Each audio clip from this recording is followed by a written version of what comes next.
There's gonna be some of y'all watching this video right now that were thinking about making one of these 5 builds I'm gonna talk about here in this video. Now, I've been trying so hard to find the best possible builds based on attributes, badges, all of that. I was reading the comments on yesterday's video and someone in the comments was like, yo, where my 5'7" post defenders at? Now, don't get me wrong, I'm gonna mess around and make some garbage builds myself just to see what they're capable of, but there's gonna be some real legit people making these builds thinking, oh yeah, I'm gonna light it up. Now, there's so much wrong with just thinking that, all right? Like so much, oh my. And you know what, for most of y'all, you don't need me to sit here and tell you that the builds I'm gonna be mentioning are bad. But these builds aren't like the worst possible builds. You know, they're not laughably bad builds. They're just builds I think some people are gonna make and they're gonna think it's gonna be a good build. So let's get into number one. Number one, primary, driving and finishing, secondary, 3-point shooting.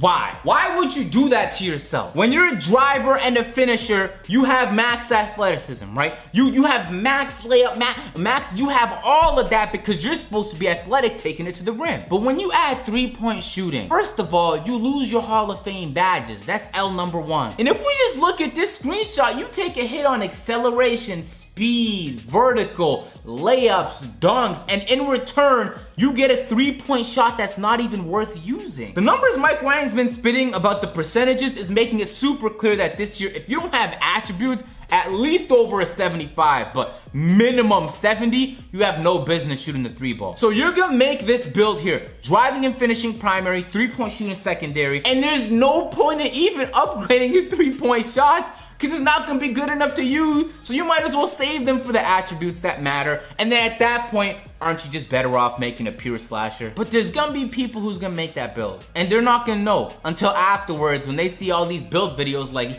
yo, what do you mean I made an ass build? I could drive and shoot the 3-ball, except you can't drive as well, and you can't even get close to shooting a 3-ball. Build number 2, defending primary, 3-point shooting secondary. Someone's gonna make the build. They're gonna be like, oh, I'm a lockdown defender, but I can also shoot the 3-ball. Except you can't shoot the 3-ball. Just like number 1, you're atrocious at that. If you're on my team with that 3-point weighting and you pull up for a shot, you're catching the meanest backhand. Then you're getting kicked out the party, deleted off my friends list, and I'm gonna personally visit your house to take your game console and chuck it out the window because you make poor decisions. Why would you even want to do that to yourself, man? Literally everything drops. Strength drops, acceleration, speed, lateral quickness, vertical, blocks, steals. Everything that makes you a lockdown defender, now you're less of that and you're more of something that isn't even useful. You're not gonna be shooting with like a 50 open shot 3. And again, like the last one, you lost your Hall of Fame badges. You're gonna be a walking L on the park. People can see your build and go, oh, unless you did it for like sarcastic reasons, I'm gonna definitely have some sarcastic builds. The builds are always gonna be L's, always. Number 3, defending primary and playmaking secondary. Now why?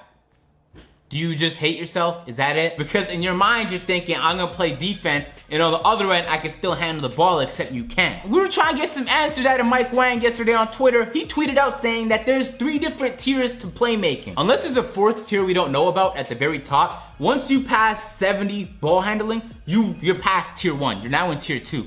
Once you pass 86 ball handling, you're now in tier 3. Now, I don't know if there's a tier 4 because Mike Wang stopped responding at that point, but what I do know is you don't even come close to tier 2. You're still a garbage ball handler and that's your secondary? You lost all your Hall of Fame badges because of that secondary. And just look at your layups and dunks. Where are you gonna go with the ball? You're not gonna shoot the ball. Your passing isn't that great. Are you gonna drive? Because you're not good at that neither. You literally can't do nothing on offense regardless. So you might as well make a pure lockdown or some other blend that makes more sense. There's gonna be somebody that makes this build here. Just like when I made a 6'6" post score in NBA 2K17, people probably thinking, yo, that man is out of his mind.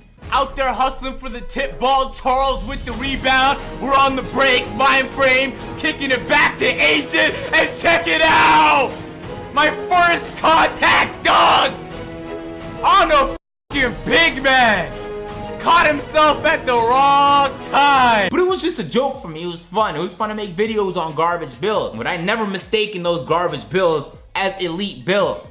Now, keep in mind, like, if you're having fun with the build, yo, who cares? It's a video game. You're supposed to have fun, right? If you're winning the game and you're just dominating, but you're not having fun, then why are you playing the game? Do something else with your time. Go outside or play another game. So let's get that point clear, all right? You could have any one of these 5 builds here in this video and still have fun. In fact, if it's possible, I'm gonna make me a 5'7" post defender just so I can have fun, purely because of that. Now this next build is gonna be, it might be a popular build, I still don't know. It's a primary ball handling and a secondary defense. Now for a lot of reasons, this build logically makes sense. If you don't care about scoring on offense, if you're just trying to find your teammates open and also be able to play defense, somebody might think, yeah, it's a solid build. I mean, for one, if you can't drive or shoot the 3 ball, it's gonna make you playmaking a little bit more difficult. You're gonna have to be a pretty phenomenal dribbler for me to be afraid, especially if you don't have those other attributes on offense. But the main L comes because not only do you lose your Hall of Fame badges,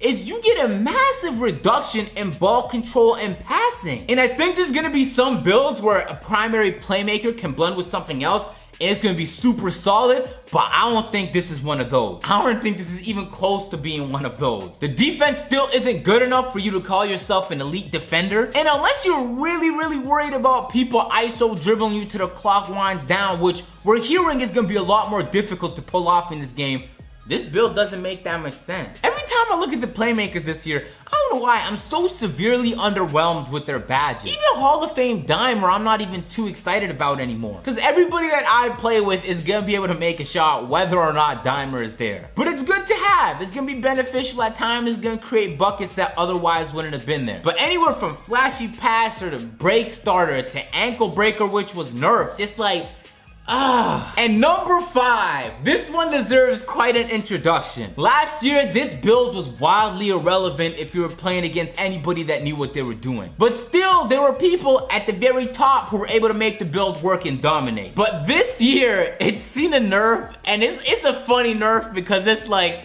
at this point, why? Number 5 on the list is a pure stretch big. That is, why? And it's literally for one specific reason. There is only one individual reason that this build is a walking L. A pure stretch big does not, I repeat, does not have Hall of Fame limitless range. It's pure, it's not a blend. The pure stretch big doesn't have Hall of Fame limitless range. Why, yo, I'm telling you, if I made it, it's almost... Yo, stretch bigs are so lucky that they can shoot over top people and take more contests, because if it wasn't for that, oh my, the L this build would be. On top of the fact that players move a lot slower this year, so if you thought that there was gonna be some playmaking animation glitch to help you get open this year, you're not gonna get open. Screens have been nerfed, and now you're moving slower than ever, you're not getting open with that build. And you mean to tell me that even if you make your primary and secondary as a stretch big, you still don't have literally probably the best badge, if not one of the best badges in the game? If that's not an L, I don't know what is. Because if you're a stretch big and you don't have a Hall of Fame limitless range, why? At that point, you might as well make a blend, because the only thing stopping me from not making a blend sharpshooter primary is the fact that with any blend coming off a sharpshooter, you will no longer have one of the deadliest badges in the game, Hall of Fame limitless range. That shit is so hilarious to me.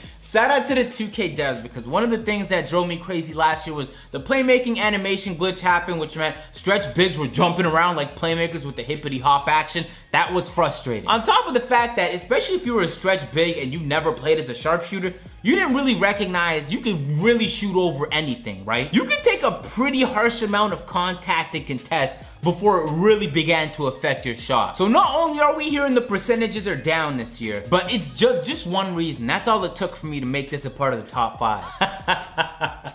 Yo, in the comment section, I know you probably already left one, but if you have a garbage build, Leave it down in the comments. If you enjoyed the video, man, make sure to subscribe. Yo, drop a like, do all of that. Prelude drops. I'm actually streaming at midnight, so I'm gonna be streaming the whole story mode. If y'all staying up, isn't it a Friday? Well, what day is it today? It's a Thursday. Yo, skip school on Friday. We're staying up. We're killing it on the Prelude, all right? Yo, legit, I remember as a kid, like when a game I really liked came out, yo, I played sick. I did everything because I knew I was gonna be at the top of the leaderboards. I couldn't let lectures kill me on the leaderboards. I'm trying to get up there on the standings. The professors never understood that, man. That's all I'm saying.